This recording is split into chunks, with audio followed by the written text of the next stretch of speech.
G'day tubers, welcome to part 5 of the Honda CTX200 Trike build. Thank you to my subscribers, my viewers and anyone else who contributes anything at all. Let's hook right in, guys. Well tubers, we've done our paint. Give it a quick little cut and polish. I tell you what, I'm no painter. I mean, it doesn't look bad, you know, but when you get up close it sort of looks like the work of a rank amateur, but that's all right because that's what I am at paint, I tell you. I can do motors all day, but painting's another thing. But anyway, we'll have a go. But we're ready to sort of start a bit of reassembly.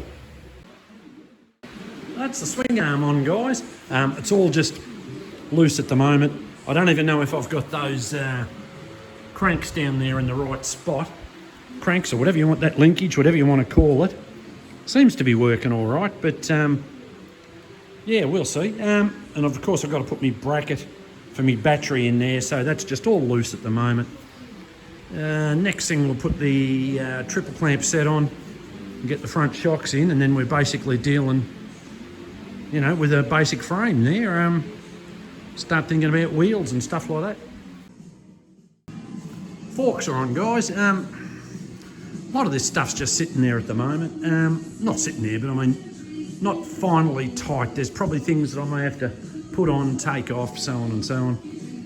It's funny, once you start putting on a few bits, it starts taking on some dimensions, but I'm looking at it going, it doesn't look right. But anyway, we'll keep going.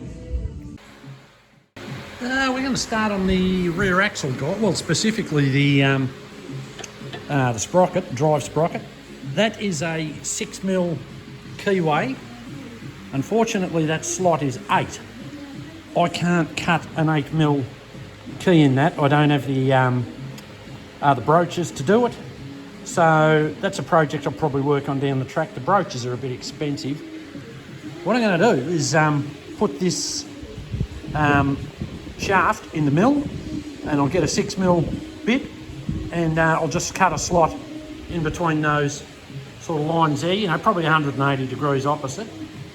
And yeah, that'll solve that problem. Then I can just put a 6mm key in it.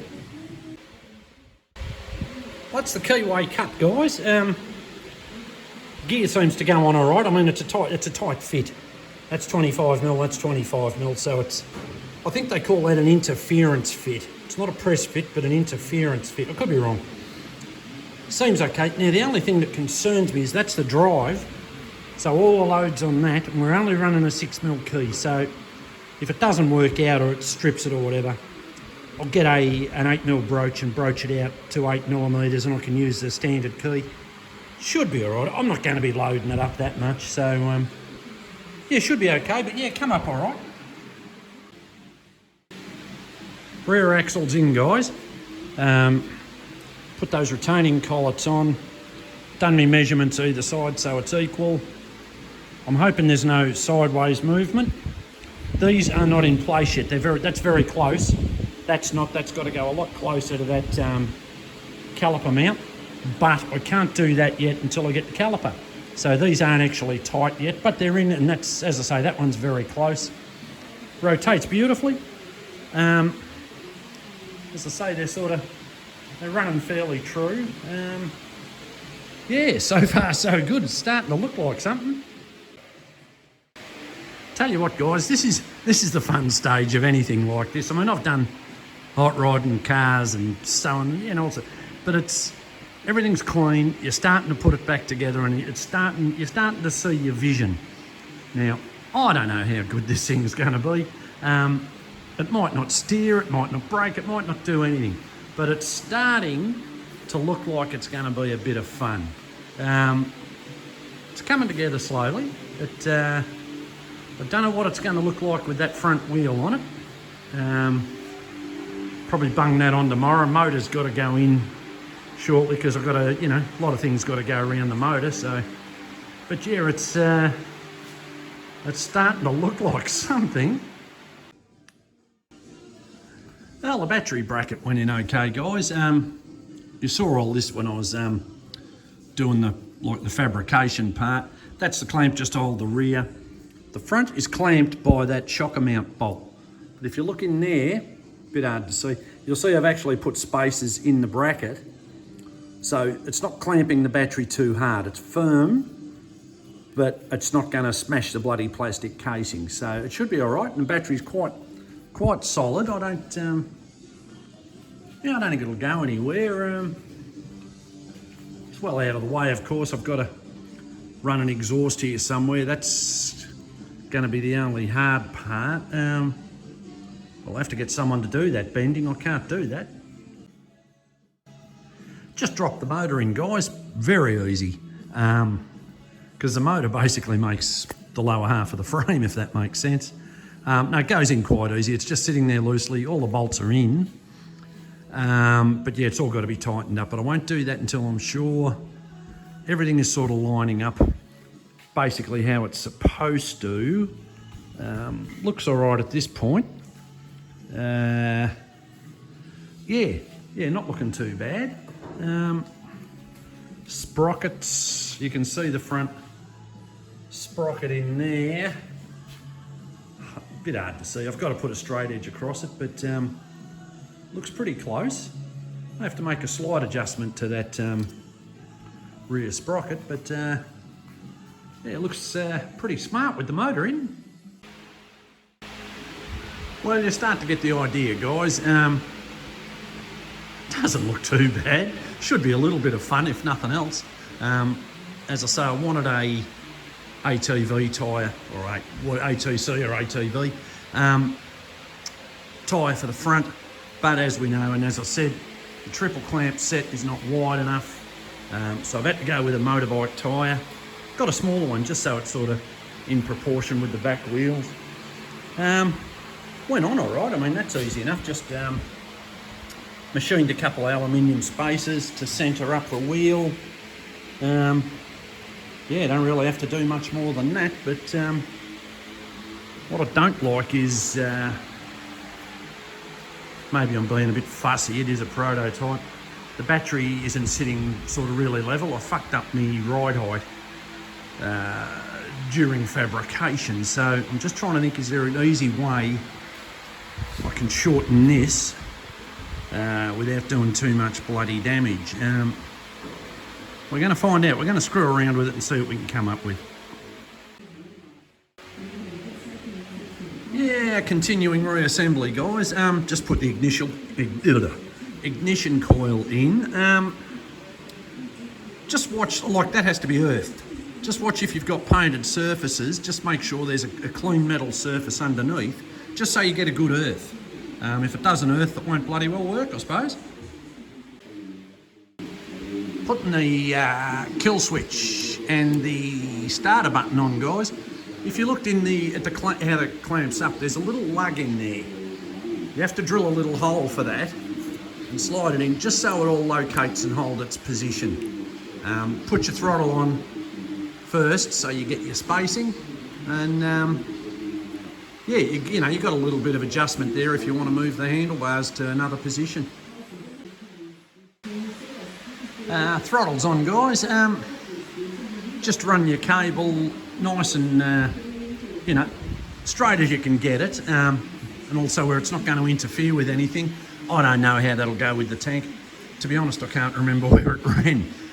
So we'll just, you know, we can always change it later, but just make sure that you can hear that snapping back in the carby. Just make sure that that's free and it springs back, or else you might find yourself stuck on full throttle. Mucking about with a bit of this wiring, guys. That's the one that comes up from the engine. That's going to be your charging circuit and your ignition circuit and your neutral switch. That's what I've got to work on. Battery negative, we don't connect that up yet. That's about the last thing that gets connected electrically. Yeah, it's just a case of, that's your positive in there for your battery cable. It's just a case of rerouting it and making it neat and tidy and so it doesn't rub on anything. That's the rear caliper on, guys. Well, the brake caliper, there is no front caliper, it's a rear one only. Seemed to marry up all right there, so I got the alignment fairly right. Yeah, it should be okay. It's a Chinese, it's brand new, it's a Chinese knockoff. It's half the price of the genuine item if you can get the genuine item. But yeah, it should be all right. Yeah, just a matter of working out the plumbing. So we've got to run a line up through up to the master cylinder. I've got a bit of hose with fittings, but I think it's about 6 inches too long, so I may have to get it shortened. But other than that, we're all right there. We're going to do a little bit of mucking about with the chain. I've ordered a tensioner. I've got to set all this square yet. I'll just see how I go with tensioning the chain with the little bit of adjustment I've got. Yeah, may have to do a bit more work. We'll see how we go. We've got a brand new chain to put on anyway. Well guys, that's a chain on. Tension's not bad. It's a pretty long chain. I have ordered a tensioner that'll organise something under there somehow. It's just a universal aftermarket bloody thing. I hope I can make it work. She's all in. Turning free enough at this point. Alignment doesn't look bad. Look, all we can do is, I mean, when it's finished, obviously, all we can do is ride it and find out what's going to hang on and what's going to let go and what's going to need realignment and all of that. I don't know how long, you know, it might be shit house straight out of the box. It might last for 6 months and give no issues. Just don't know. We're just going to have to wait and see on this. Well, a bit of work to go yet, guys, but it's the first time it's been on the ground.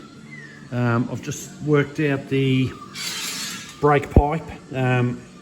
Just put a bit of tape where it's got to be cut and one of those ends put on it. Bit to do yet. It's got to have an exhaust made. Finish off the wiring at the front. Yeah, some engine oil in it. A lot of silly little odds and ends. So it's sitting on the ground, but she's substantially lower than the original bike in the terms of seat height and that. Bit of ground clearance there and that. But yeah, it seems to, I don't know, it seems to wheel all right and that. It's yeah, you know, sort of, yeah, it's getting there. It's well, if nothing else, it looks the part, I suppose. As I say, I just would have liked a bigger front wheel. But look, it might be all right. Who knows? I mean, everything's got to be adjusted properly. The handlebars have got to be put where they're most comfortable, of course.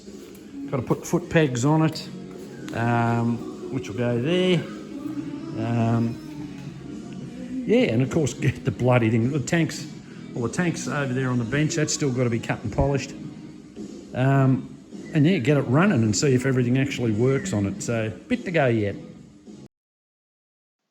Well guys, I'm going to call that part 5, not a particularly long one. As you can see, we're starting to get pretty close, so the final video on this will just be the silly little bits and pieces and start up and that sort of thing.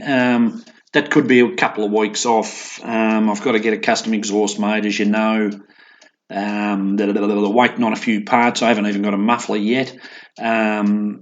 So yeah, so it could be a couple of weeks off, but that's about where we're up to, guys. Anyway, as I say, thank you to my subscribers, my viewers, and anyone else who contributes anything at all. Take care, guys, and we will see you in part 6.